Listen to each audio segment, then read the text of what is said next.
Welcome to another episode of the Wandering Watercolor. Let's paint.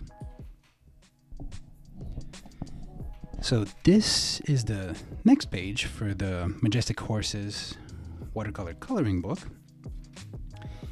And as always, you want to make sure you have your place to mix your colors. Palette, any palette works. Paper towel or just a rag, some cloth, something to dry off the brush when needed. This is just a spare piece of paper where you can test your colors if needed. And then 2 jars of water on the side. For this painting, I'm going to use just a regular number 8 round brush and an edge brush or a flat brush. Flat brush works just as well. Like this would be a flat brush. I like edge brushes, honestly, if we're talking about brushes that are kind of like a flat. I like the edge brushes better just because they come to like a point. This is a really old brush. I think this is at least 10 years old. And I only say that to say the quality of the brush or the type of brush you use doesn't really matter. I mean, I have like dozens of brushes. Some of them I've gotten as cheap as 60 cents, and I'm actually looking at my drawer here right below. Maybe I'll do a video on brushes at some point, but when it comes to watercolor painting, the brush is the least important thing. Okay, so let's start painting. So the very first thing is we're going to focus more on the surroundings, on the environment. And then once we get all of that blocked in, then we can go in for the painting the actual horse. So the first thing is we're going to get some brown. But this is too vibrant, so we want to mute it by using some blue. Any blue, whatever blue you have. And that'll give it more of a natural tone. But this is actually a little too dark, too desaturated. So we want to keep it somewhere in this range.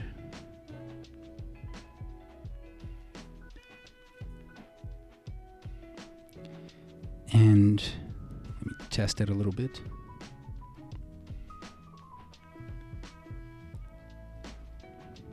Yeah, this is good. So what we'll do is, first, I'm going to make some darker marks up here, like that. And notice how I'm quickly drawing the brush down. And kind of going around the face of the horse.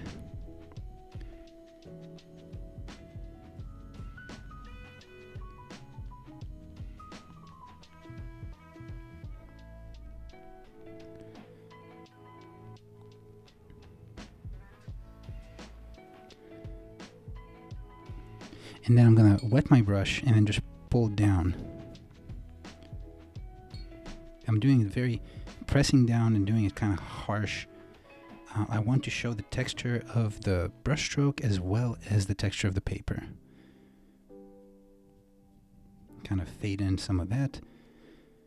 I'm going to dry off my brush completely and then do some more of that.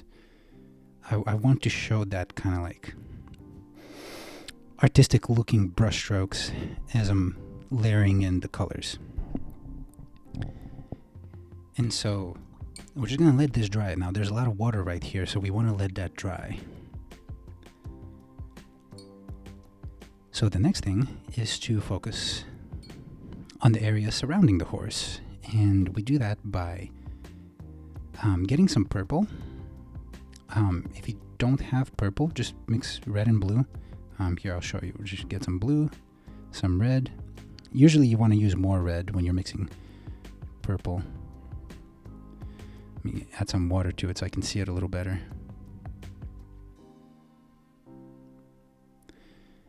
like that. And I see this is actually a good color. We just need to add more water so that it can be spread more easily.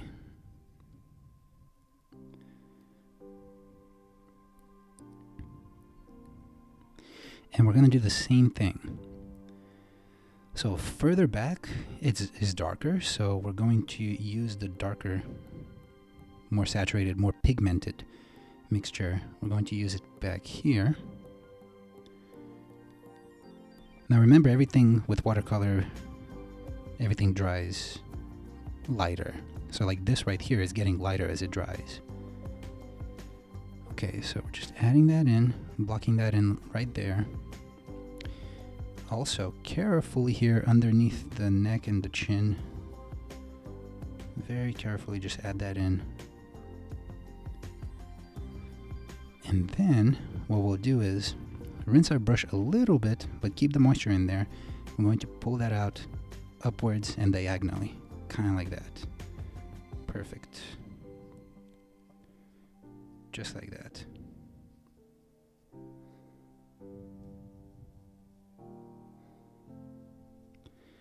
And avoiding the ear, I'm just gonna layer that in like that.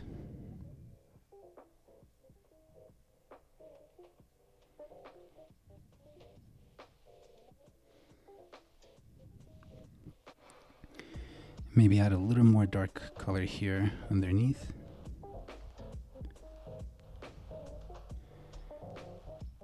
And back here.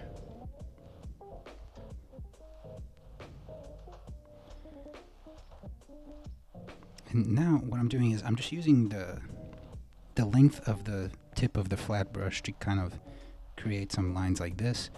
And I'm adding it here where the rafters would be, just to create some definition in the shapes.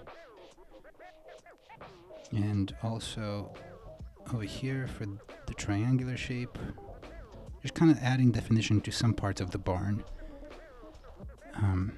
It doesn't have to be perfect as always, especially since it's in the background. It can be a little muddled. The details are more reserved for the focal point. Like that.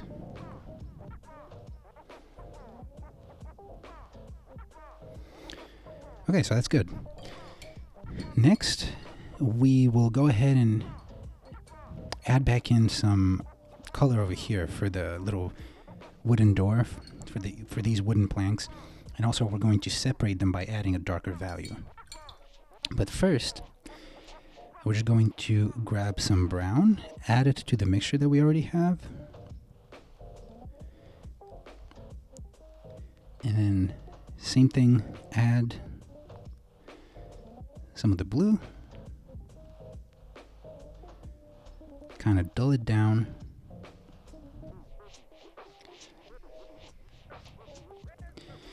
And what we'll do with this is we're going to try to do it unevenly, just because if you try to do it too evenly, it makes it look more, I don't know, organized. And if this is like a worn out wooden plank shed with the door, you want there to be some variability in the textures. So we're going to add a little bit up here and pull some of that down. Pull some down on the side here. Do some over here like that. Maybe some on this side. Maybe pull that down like that. Definitely underneath the chin here, just because it would be darker. I'm just gonna go like that. And here, maybe a little bit up here between the planks. And maybe a little bit here. So notice I'm doing quick brushes downwards, quick downward brush strokes, and then filling in with the flat edge of the brush in between the planks like that, just to define that there's space between the planks, make it more believable.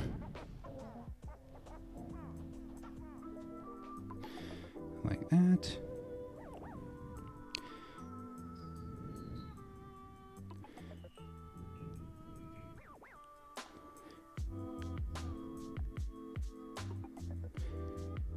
And that makes it look very, it makes it look worn out, but it also gives it some texture. It makes it interesting to look at.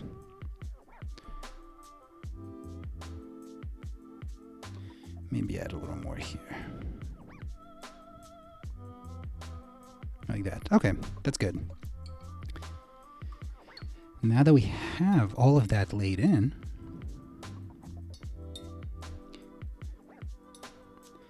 we can go to our round brush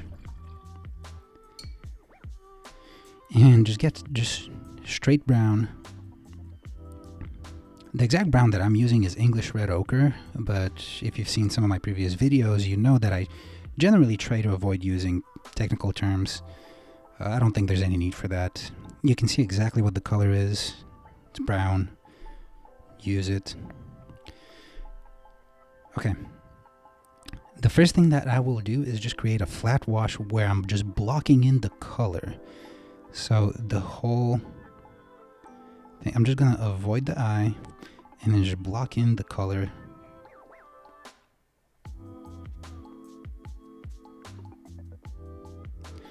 And get in the ears. And that one.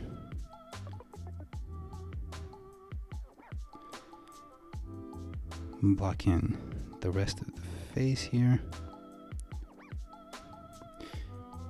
You can see that there's some variability as you lay down the color. That's fine, especially since we're going to go back in to add shading.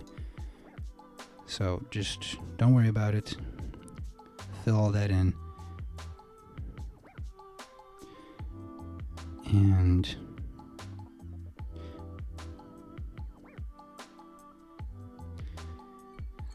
rinse your brush. We're going to let that dry a little bit. As it dries, we will go ahead and add some dark blue to the previous fence mixture that we had. And we're going to use that for the mane.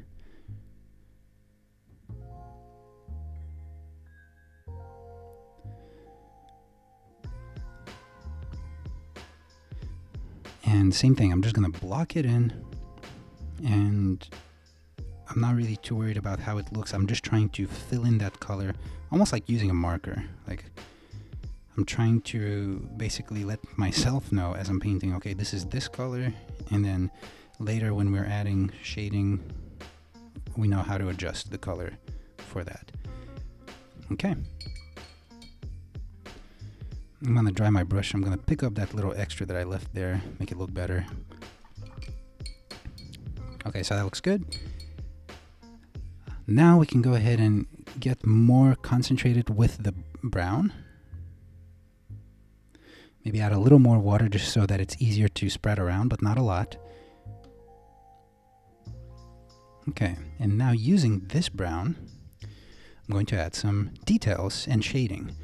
And so what we do is, I'm just going to go ahead and outline here the cheek, you know, the nice big cheek that the horse has. I'm going to go ahead and outline the bottom here. Some of the bottom lip, but leave a little bit of a highlight so we can kind of see where the upper lip starts. Kind of add here for the nostril like that. A little bit here for the upper cheek, like that. Maybe a little bit here underneath the hair, just to show that there's a shadow there. Definitely on the inside of the ear. Maybe outlining some of the muscles and how they curve. Definitely down here, like that.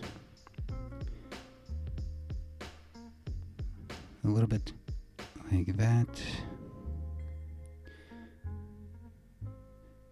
Just trying to kind of give an outline of where the shadow might lay, depending on how the musculature of the horse curves. And back here, I'm going to cover most of it in shadow, just because the further back it goes, the darker it is. Okay.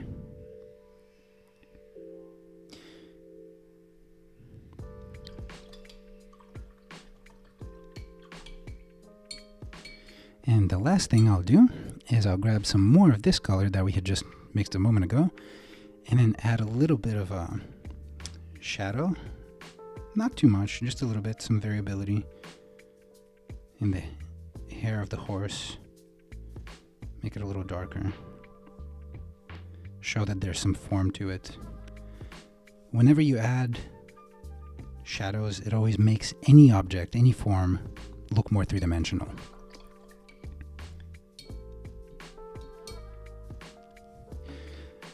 You may be asking, why did I leave these two little parts white? And it actually kind of helps center the whole piece. If you color them in, it actually becomes a little too busy.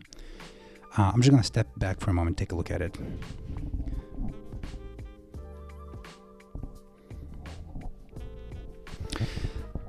Yeah, that's it for this one. I'm very proud of it. I really like how this one turned out. Not too many colors, but a lot of playing with the light and the dark. So if you have any questions about how we achieved any of this, just leave me a comment, send me an email. You know the deal. Other than that, I'll see you on the next one.